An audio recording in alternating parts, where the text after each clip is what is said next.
Hey, How are you? good. I am yeah, in another hotel. Oh So yeah. doing making my, you know, making my best out of it. But yeah. Yeah, yeah, no, I was just saying I've been traveling for 3 weeks, and so I've been Mm. just living in hotels, and it is my husband sent me this hilarious like reel, and it was someone just packing up their suitcase really quick and like running down the hall, and it was like someone who's traveling for like a long time, going multiple places, and that's them like every Mhm. other day, and that's really what it's like. Yeah, no, for real. I'm excited to do my last traveling event tomorrow, but I'm also excited to be home. Where are you Where? now? I am in Virginia. I'm in Okay, Virginia on the grounds tomorrow. So, you are not that far from me then. oh, fun. Yeah. Well, I will just jump right in. So we are talking about Wicked Yeah. Serve. When did this come out? Like I just miss all my publication days. It was recently. It was a week A ago. week ago? Yeah. Gosh. I Came feel out like on the 13th. I know it feels like a long time already. yeah, no, it definitely feels like it's been longer, but that's Hmm. exciting. Yeah, Um, and why don't you just give us like a quick synopsis of the series and then this book specifically? sure. So, um, Beyond the Play is a college set sports romance series. It's spicy. It's about a family, so each book follows a different sibling, and they all play different sports. That's kind of the gimmick. And basically, it just follows them as they figure out stuff with life and their careers and sports, and then also fall in love. And then this last book, even though they're all standalones, they are interconnected. This last one is Wicked Serve, which is about the one sister in the family, Izzy Callahan. She's the youngest. She plays volleyball, and she has a secret relationship with her older brother Cooper's rival, Nikolai. And you will know both of them from Breakaway if you've read Breakaway, the second one in the series. So yeah, hockey and So, volleyball this time. where did you get the inspiration for this series? So the answer, the actual answer that I've been pretty open with now, which is kind of funny, is I'm someone who's big into like New York sports and everything, because I'm originally from Long Island, like the Callahans.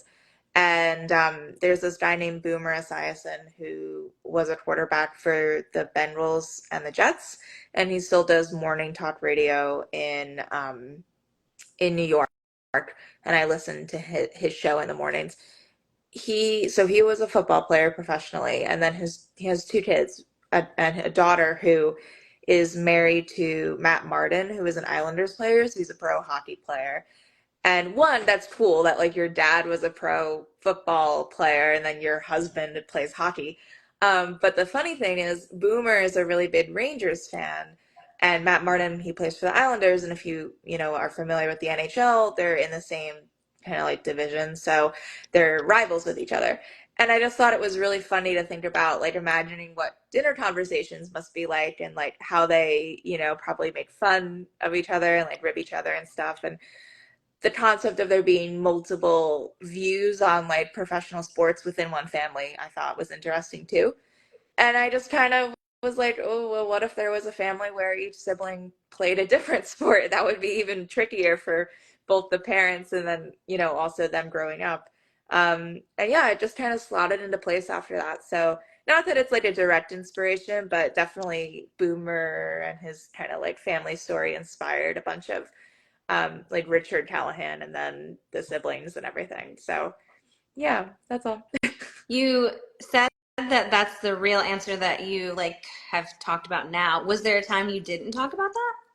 I don't know. I think because it's he's a real person, I don't want to be too like, oh, especially given that Richard in the beginning of the series, like he's pretty good in Wicked Serve, but in First Down he's like not super great. And I didn't want anybody to be like, oh, you think that Boomer is bad or anything? And I'm like, no, I don't. I just wanted there to be drama. Totally makes sense. Did Yeah. you always have a plan to include Izzy? Like, was she always going to get her own book, or did that just kind of happen over time? They were each always going to get their own book. So, even in First Down, I knew already that I wanted her book to be last, and I wanted her to be with Nikolai. So all that was planned out ahead of time. It was just a long kind of runway to get to the point where I was, ready to um, actually tell her story. And I'm glad that I saved it for last because I think it helps wrap up everything really nicely, not just for her, but also for the family. Well, we've already talked so much about her family and kind of that inspiration and what they are like. But one thing I wanted to touch on is the fact that her and Nick have just such different family Yeah. dynamics and so contrasting. So why did you want to display, was that intentional, the black and whiteness of the difference between their families? Yeah, I mean, I think that found family is such a big trope in romance in general, but especially sports romance because you have the element of like the team and then also, just like that close knit kind of friendship, relationships, all that stuff. And I wanted that to be reflected in which it serves. So, Izzy is the one who we know her family already, and they're all very close knit and they're good to each other for the most part. And I was just like, okay, so if Nick is going to be like the outsider coming in, and he's literally the outsider coming in because he transfers to McKee for his last year of college, I was thinking, what kind of personality would create that kind of the person that I wanted him to be and his background and everything. And it made sense to me to have him have a not so great past, so it made it even more satisfying for him to join the Callahan family by the end. That was really kind of what I wanted to do. So intentional contrast between the two of them. Well, you kind of allude to his difficult past. Yeah. This book specifically, it doesn't shy away from heavy topics like domestic and child abuse and mental health. And so, how do you go about telling such heavy pieces of a story while also keeping it hopeful? I mean, I think for some reason that's just my natural kind of tone. I love like, characters going through hardships and adversity of, all different kinds. But for it to be a way for them to get closer in their own relationships rather than something that pulls them apart. With Nick and Izzy, for example, without going like too much into spoiler territory because it just did just come out. I just really loved writing that kind of like, you know, he has so much that he has to go through, and has been going through, and she's a really good support system for him. And then even though her stuff isn't in quite the same like realm and the same level, he's also a support system for her, and that's kind of where I really thrive. So I think it just kind of comes through naturally based on what I'm interested in. I always love adding like a bit of drama, basically.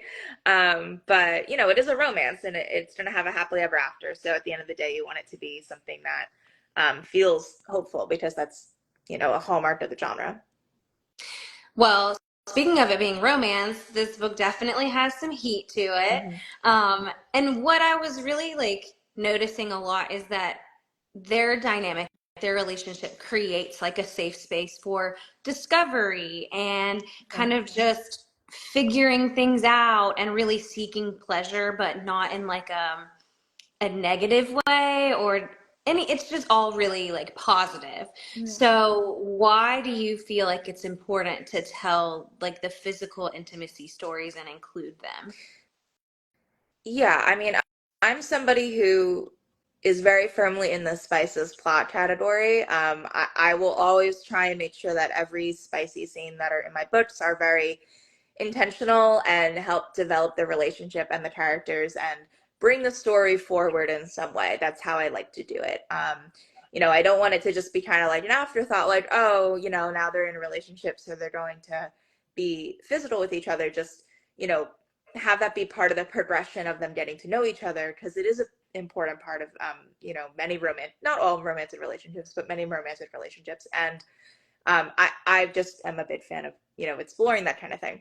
And yeah, I just I want to show that they really trust each other and that they're falling in love. And I think that you know being able to find that like love and trust and connection in each other physically is as important to like the romance process and the falling in love process as like the banter and the kind gestures that they do for each other, and like all of the fun kind of romance trope things that go on. So for me, it's very integral to, I think, all of my books in this series, honestly, and in the future also, because it's just kind of what I like to write, are going to have that kind of like mutual trust and exploration element to it. It's fun to find your person who you want to do those kinds of things with.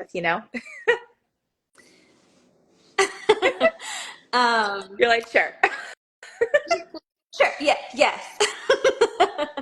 um, Has that gotten easier? I know I talked to some people and they, starting out, it was really hard for them to write those scenes because, they make themselves blush or their family is reading it. So I'm always curious to know, like, has it gotten easier? Was it ever difficult? Like, how do you approach that? Because it is, like you said, not every romantic relationship is physical. So like, you're writing for the masses. How does that go?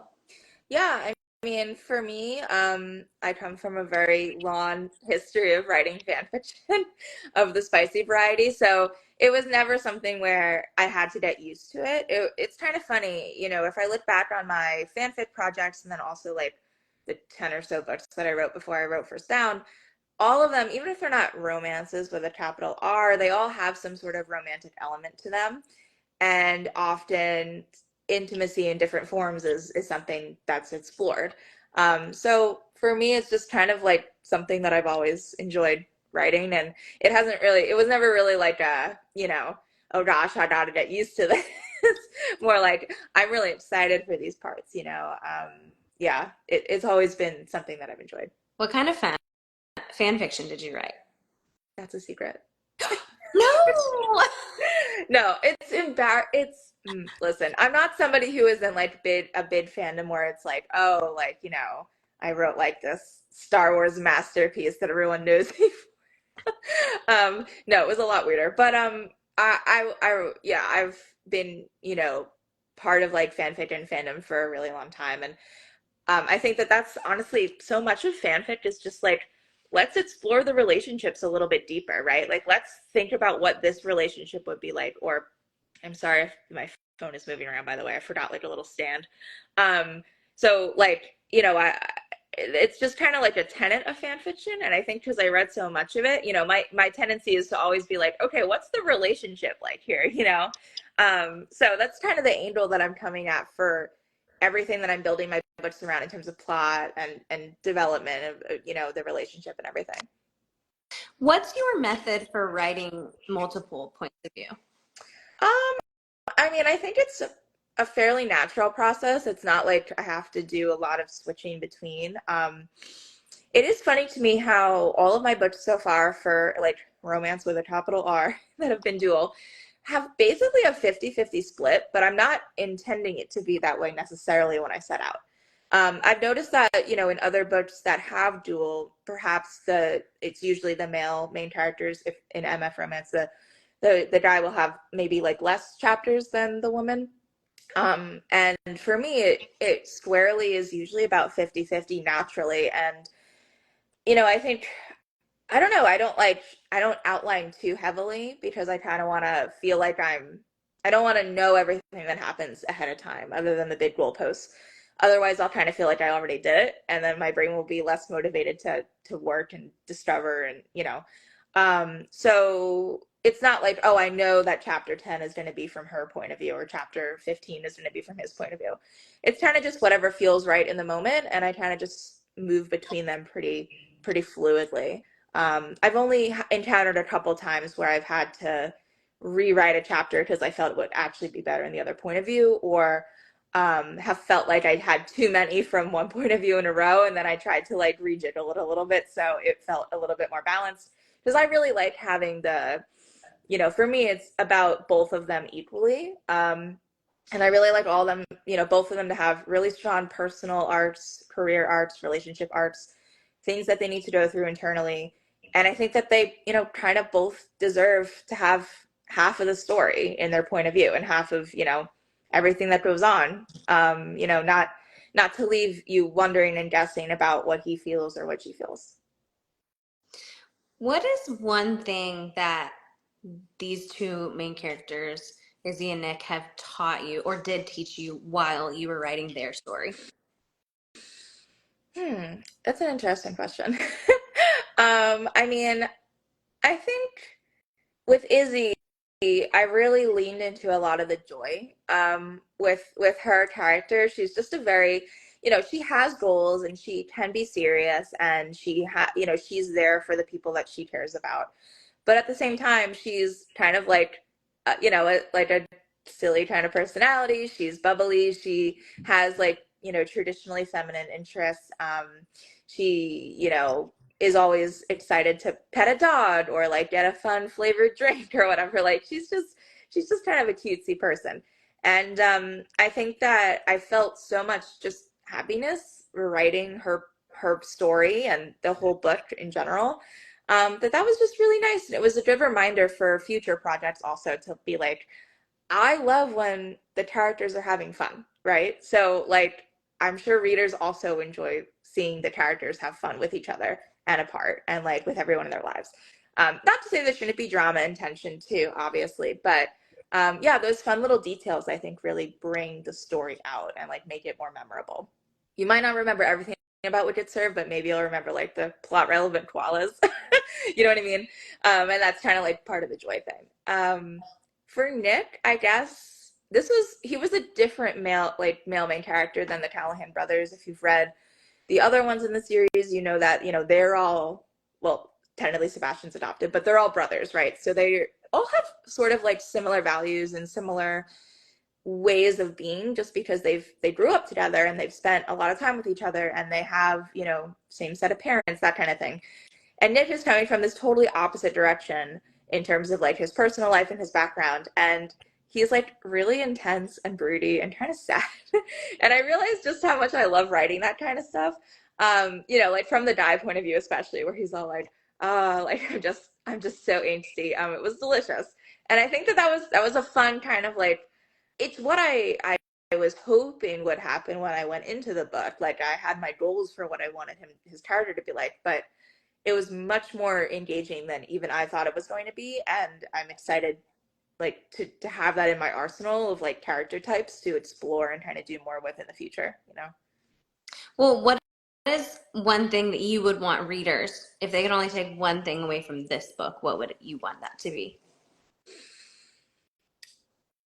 I would say the fact that the two of them just have such a strong bond. I would like you to remember the bond basically and feel like they couldn't be with anybody else. Like, I think that it's a good test at the end of a romance novel if you put it down and you're like, I can totally believe that they stay married their entire lives and that they're in love their entire lives and they're each other's soulmates. Because that's kind of what you want. You want that fantasy when you read a romance novel that they truly have found that person who is best for them and brings out the best in them. And I want to make sure that you're left with that feeling of like, okay, this is, they're perfect for each other. This is great. And with all of the personal growth that they go through, especially on Nick's end, with his like panic disorder and mental health stuff, I'm hoping that that process of like bettering yourself for your future and for somebody that you care about also kind of lingers because they go hand in hand with like you know he really wants to be as the best kind of man he can be for her, and that's I think really powerful. And she also wants to be there for him and support him and be the best version of herself too for her family and for him and their future together. Well, kind of pivoting away from the story, I wanted to talk a little bit. You mentioned it here and there, but I want to talk about your writing process. I guess you're not as much of an outliner because it kind of takes away some of that creativeness Yeah. in the process. But what is your writing process like, and how has it changed? I Hmm. mean, this isn't your first book, so how has it changed from Yeah. fanfic days to now? I mean, every book is different. So sometimes something will work really well for one book and then it doesn't work so well for another book. And I kind of have to like reconfigure that process in the moment. Um, I will say it definitely got harder to write over time just because I knew that people were actually going to read it. which is a different feeling, right? Like when I wrote First Down, I hoped people would read it, but like I had no guarantee that anybody would read it. Whereas for, Wicked Serve, I'm kind of like, okay, people are probably gonna read it. So, I just felt, I think, a little bit more in my head about it. So it took a little bit longer to get through to the point where, I really felt good about it. Um, and yeah, I kind of just, I don't outline that much. I like to know, where the characters start and like what their wounds are, like what their reasons are for not wanting to fall in love or thinking that it's not a good idea. I'm a huge fan of I keep talking about this, but it's true. I love a good midpoint. Like, for some reason, if any writing advice has stuck with me, it's like the midpoint needs to change everything. I don't know why, but like that's my like go-to number one. Wicked Surf is a really good midpoint, if I do say so myself. Just in terms of like changing things for the characters. If you've read it, I'm trying to be vague, but when you read it, if you've read it, you'll know what I'm talking about. And I like to know where they end up. Obviously, with a romance, you're like, okay, they're going to be together, but like, how are they together? And like, what's going to go on in the rest of their lives, like with their careers and their families and everything that rounds out that love story. My really good friend Stephanie Archer, she kind of talks about it being like an HEA for everything. And when she told me that, I was like, it was like a lightning bolt moment where I was like, oh yeah, that makes so much sense, right? Like you want to make sure like it's not super satisfying if like she's in love, but like, she has all this unresolved issue with like her friend or her mom or her career or whatever. You want to make sure that even if it's not exactly what they thought things were going to look like when the book started, like what their goals were initially, you want them to feel, happy and secure and like you can see their future in all facets, not just the love aspect. So I guess just refining that over time and, kind of just exploring as I go and cutting what doesn't work and redoing it in the moment. I'm a big fan of these 20,000 words aren't working. That's fine. I will go back to where it was working and cut it and feel no remorse. Um, just because I'm not someone who, if I have like a huge, 100,000 word draft, and I know that it went off the rails at 30K and I have 70K where it really doesn't work because I need to go all the way back there, I would rather just go back there in the moment and figure it out. So it's a lot of process of discovery and kind of like handling it in the moment, which is interesting because now that I'm traditionally published, I kind of have to give like drafts to people. So they need to be more finished, not like better necessarily, but finished. So with my editor, I'm kind of like, yeah, we'll see what happens when I inevitably go off the rails. And I'm not going to feel super great about it, but you're still going to have to read it. So that's kind of what I've been dealing with this year in terms of like future books past Wicked Serve. How do I kind of adjust my process even more? Just it constantly changes. Well, you've already kind of given some great like tidbits of advice, but is there like any piece of advice that you would want to give an aspiring author or someone who's looking to get published traditionally? Traditionally, specifically, No, um, just any piece of any piece of advice. advice. Okay.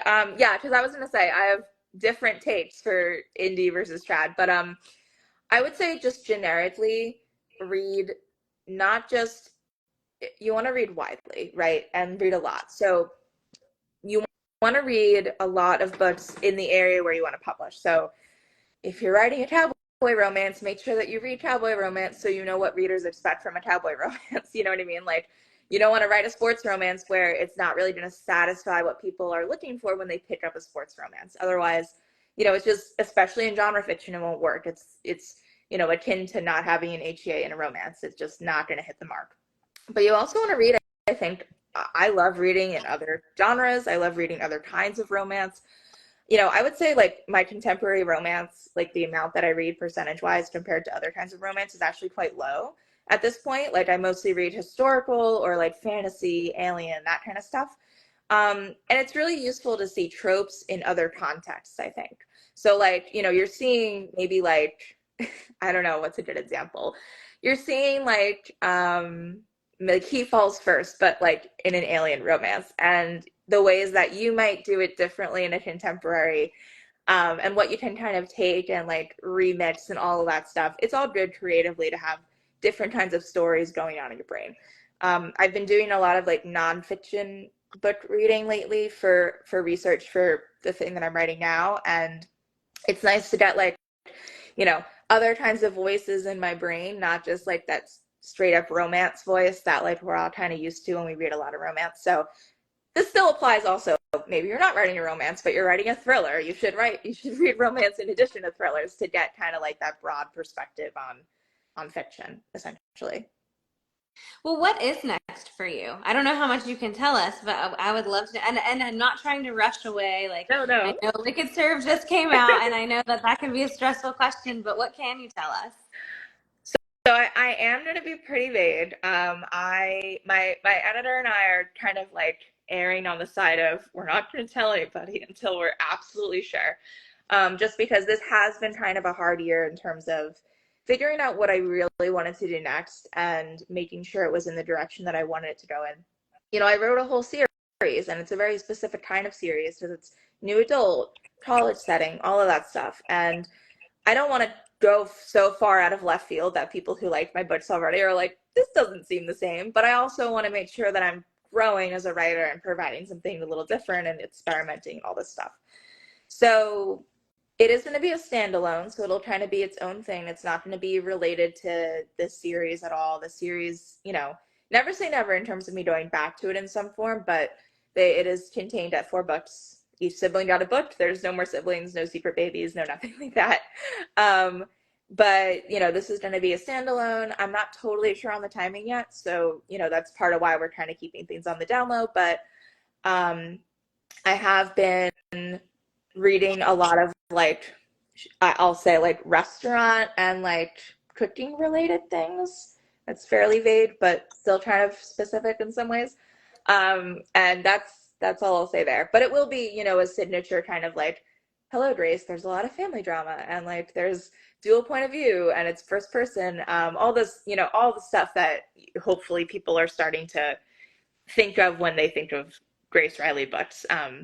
That's what I'm hoping for. At least we'll see. So Well, I mean, the bear, mhm. that's all I will The say. The bear, bear, so yes, good. So if there was ever something in that vein, I would be there for it. yeah. Oh, that show is excellent for sure. I've always been a fan of Jeremy Allen White. So good. Ever since. I, I actually still have not watched it, but I've always heard good things. Oh my gosh. Well, yeah. I think it goes off the rails a little bit in later seasons, but like the first couple seasons are solid, really excellent. I feel that way about a lot of long-running television shows, though, honestly. Um, that's why I respect when somebody's like, I'm only gonna write, like with Succession, they were like, we're only gonna do 4 seasons, and even if people want 5, we're not gonna do it. And I was like, I really wanted a 5th season, but I respect it, No, just because, that's exactly what I thought too. yeah, That's the example I was going to say is Succession. They did it so well, and it hurts that it's it does over, but hurt. it's Yeah, right. I know. Oh, well, Grace, thank you so much for joining Yeah, of me. course. And everyone should read Wicked Serve. It is out now, and it is the conclusion to a series which you don't have to read all of the books to No, enjoy it. yeah, Um, and then stay tuned for what's next. But right now, let's focus on this one. yeah. They're all standalones. They're all on Kindle Unlimited in the U.S. and Canada and the UK. I can't control every territory, but I did manage to make sure that Widget Serve is still on those. And yeah, if anyone's in Virginia, I'm in Virginia, so hang out with me tomorrow at Novel Grounds, Yeah, where in Virginia is that? Chesapeake. Okay, yes. Well, then, yes, go Yeah, there, hang there out, will. get the book. I'm hearing that there will be cupcakes, which is like excellent. So I'm like the light is like blinding me right now. Um, anyway, As it's gonna if be a anyone blast. I needed think more it'll be fun. incentive. Yeah. Cupcakes, books, that's everything that you need. Yes, So thank you. Have the absolutely. best time tomorrow. Thank you. And thanks for joining me. And I will hopefully talk to you for the next book. Yeah, We'll see I what we can do. I love doing chats like this. It was so nice to meet you. Yes, Bye, you as everybody. well. Have a good Thank you. night. You too.